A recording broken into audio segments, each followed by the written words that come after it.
સુરતમાં અશ્વિની કુમાર રોડ પર સરસ્વતી સ્કૂલમાં આગનો બનાવ બન્યો। લાઇબ્રેરીમાં રૂમમાં એસી ચાલુ કરતા ધડાકા સાથે આગ લાગી હતી। આગ લાગતા શાળામાં ભયનો માહોલ સર્જાયો। ફાયરની ટીમે ભારે જહેમત બાદ આગને કાબૂમાં લીધી। શાળામાં 800 વિદ્યાર્થીઓ અભ્યાસ કરતા હતા।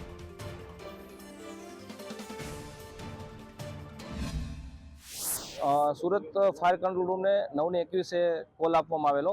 સરસ્વતી વિદ્યાલયમાં કોઈ કારણોસર આગ લાગેલી છે અશ્વિની કુમાર રોડ ઉપર। કોલ મળતાની સાથે જ ફાયર વિભાગ દ્વારા 3 સ્ટેશનની ગાડી ઘટના સ્થળ ઉપર મોકલવામાં આવેલી, કતારગામ, ઘાંચીશેરી અને કાપોદર ફાયર સ્ટેશન।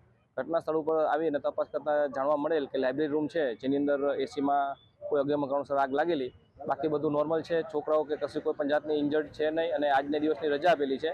ઇલેક્ટ્રિકલ અને જે લીગલી અમારા જે ડોક્યુમેન્ટ છે એ પ્રોવાઈડ કર્યા બાદ સ્કૂલને ચાલુ કરવા માટેની પરમિશન આપવામાં આવશે।